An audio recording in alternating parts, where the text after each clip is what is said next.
Joining us now is the junior senator from Louisiana. It is Senator John Kennedy. Senator, great to see you. Well, thank you. First, I apologize. As you can see, I'm out on the street like a homeless person, but I'm next to the Capitol. We're in the middle of Senate votes, so I've got to run back and forth. Number two, I really appreciate you having me. I enjoy your show so much, and I mean that.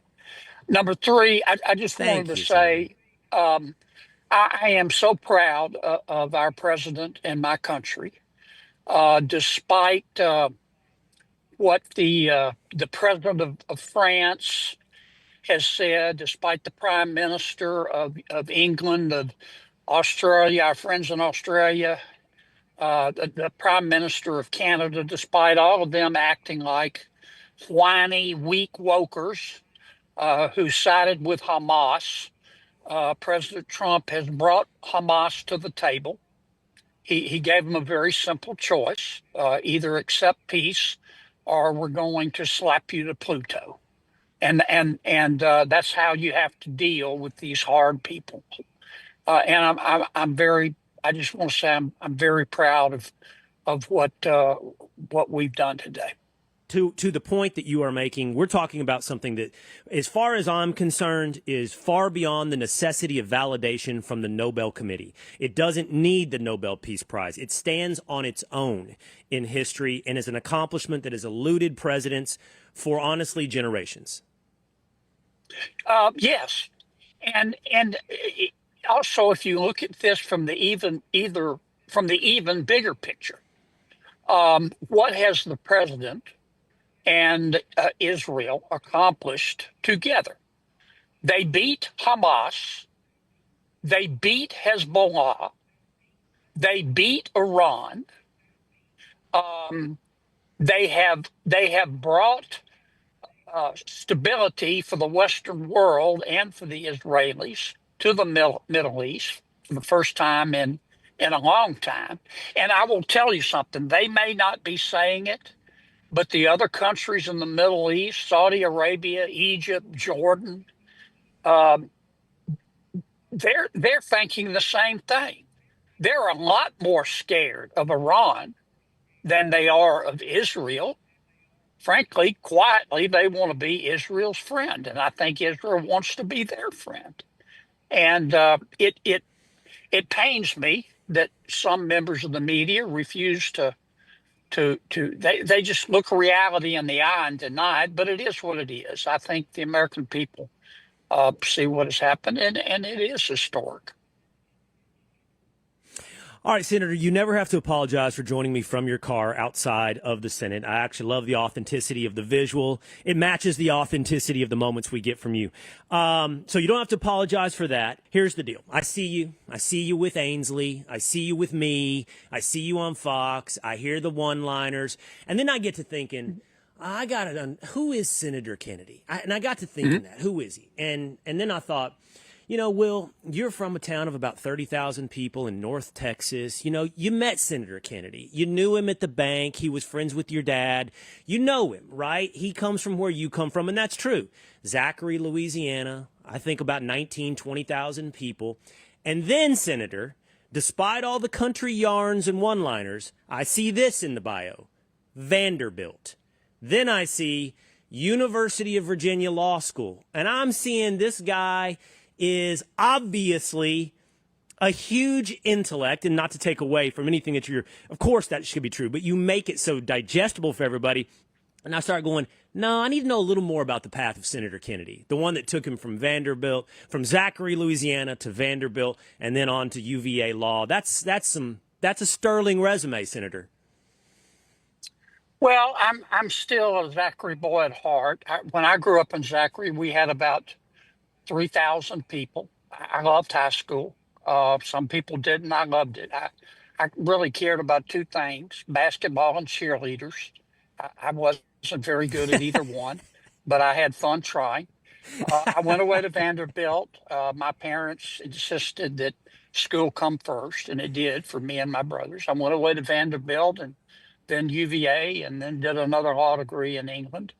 But the lessons that I I act upon every day, the fundamental lessons I learned about in Zachary. I would love to see some videos of you in London getting your law degree, all Zachary, Louisiana of you, that accent, those stories in London, and see how that's received by the proper people in England. Here's a line. The water in Washington, D.C. won't clear up until you get the pigs out of the creek. So, True. Senator, with all that experience, who are the biggest pigs in the creek? Well, I think we know most of them. We're watching the Democratic Party right now. Is this the Schumer shutdown? Yes, but that's not who's really calling the shots. These shots are being called by the loon wing, the Bolshevik wing, the socialist wing, whatever you want to call it, of the Democratic Party, which is in charge. And in charge of the loon wing is Congresswoman Ocasio-Cortez. They're about to elect a socialist as a mayor of New York. And this shutdown that we're in, um, it's simply because Senator Schumer is scared to death of the loon wing of his party and the Congresswoman, and he's trying to make them love him. They'll never love him. Chuck would be better off just doing the right thing. But that's why we are where we are. Senator, you've been there, I believe, in the Senate since 2017, which probably really actually makes you, a newbie still, the way that it works in the Senate. But talk to me about this idea of, careerism and insiders. We've had this debate, and various people have said, well, there's value in having institutional knowledge of knowing where the bodies are buried. There's value in the experience that develops a bit of expertise. But then there's a line, I would think, that gets crossed where that insiderism becomes careerism, and you become a creature of Washington. So how do you avoid becoming a creature of Washington? Well, you're right. Not to just pick on him, but Senator Schumer has been in Congress his whole life. This is all Chuck knows, and as a result, he sees everything through a political lens. When I came here, I had experience in the real world. And I was just determined to not change. It's hard. They beat you down every day. But I believe in the mighty power of candor. God gave me the right to remain silent, but not the ability. I think that's one of President Trump's strengths. He exists loudly. We have different styles, but we both play outside the pocket. We both speak pretty plainly. We won't. We won't. We won't just give in to the status quo. And I think I don't speak for the president, but I think like me, he thinks that America's future can be better than our present or our past. I think he believes, as I do, that we're only as good as our dreams and as valuable as our children. But I think, like me, he also believes that the water in Washington, D.C. is not going to clear up till you get the pigs out of the creek. And I try not, I don't hate anybody. I really don't. When I say my prayers, I always ask God, don't let me hate. But that doesn't mean I can't be candid and plain and say what I think, and I do. And, it is what it is, I guess. Quick curiosity. You made an analogy. You said you like to play outside the pocket. So I'm going to take that, like any other Louisiana boy. You do like football. I'll grant you a little bit of grace on how big your fandom is. Okay, you love it. Good. All right. So we'll start with the layup. Vanderbilt's playing UVA. You root for who in that game? Vanderbilt. I mean, Yes. I was in law school at UVA. I don't think I ever went to a UVA football game. Law school experience is different from undergrad. Great school, UVA undergrad. But I pulled for Vanderbilt. I pulled for Vanderbilt against Alabama. When Vanderbilt plays LSU, I have to be very, very careful. I didn't go to LSU, but that was the follow-up. Yeah, I taught at the law That was the follow-up, Senator, and I told you I was giving you the layup. The second one was coming. Now the Senator has to be like, I've got constituents. I got the constituents. What do I do if he asks me about LSU, but at my alma mater? So Vanderbilt takes on LSU, and that happens. That's SEC. So you're not showing up to Death Valley in purple and gold. You can't go that far. So what are you doing? No. Look, I don't know if I haven't looked at the schedule. I don't know if Vandy and LSU play this year. I was really pulling for Vanderbilt against Alabama. I love Alabama. I love Tuberville and I love Katie Britt. But I love to tell Alabama jokes because Alabama is such a rivalry of LSU in football, and Alabama keeps beating us. Nick Saban was such a Right. great coach. We had him at LSU for a while. I think I told Tuberville or maybe Katie a joke one time. This is going to get me in trouble, but I said, "Why does Alabama? Um, um, why does Alabama?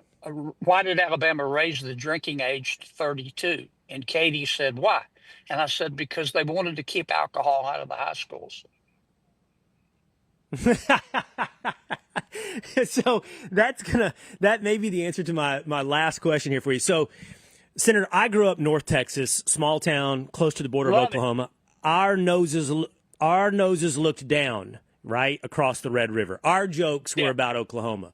I got family from East Texas, far East Texas, close to Shreveport, like Toledo Bend Reservoir is within eyesight, and their noses look down, and their jokes are about Louisiana.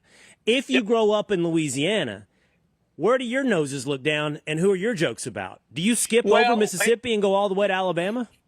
Well, our rivalry used to be LSU Ole Miss, and it still is a rivalry, Louisiana versus Mississippi. But since Alabama started beating the living hell out of us in football, we have a rivalry with Alabama. Look, I love Texas. I tell Cruz and Cornyn this all the time. Texas gets a lot of great publicity. God bless them. But keep in mind that Texas is 5.5 times bigger than Louisiana, but Louisiana is 10.5 times more interesting than they are. The funny thing about that insult is I'm not even sure I could take that one away from you. Like, if there's one thing about Louisiana, it is interesting. From the north to the south, from New Orleans up to Monroe, Baton Rouge, you get that word. In all of its glory and all in its negativity, you get interesting. You get that. Well, we in Congratulations. Louisiana we dance with the radio on or off, and we eat things, Will, that you would call an exterminator for to get out of your backyard. It's all how you cook it. That's right. That's right. Yeah, plenty of seasoning is the answer. Plenty of Cajun seasoning. All right. Senator John Kennedy, his new book is How to Test Negative for Stupid. It's out now. Make sure you check it out. We appreciate the time he's given us from the car outside the Senate. Go take your vote, Senator. Thank you. Thanks for your voice, man. You're the best.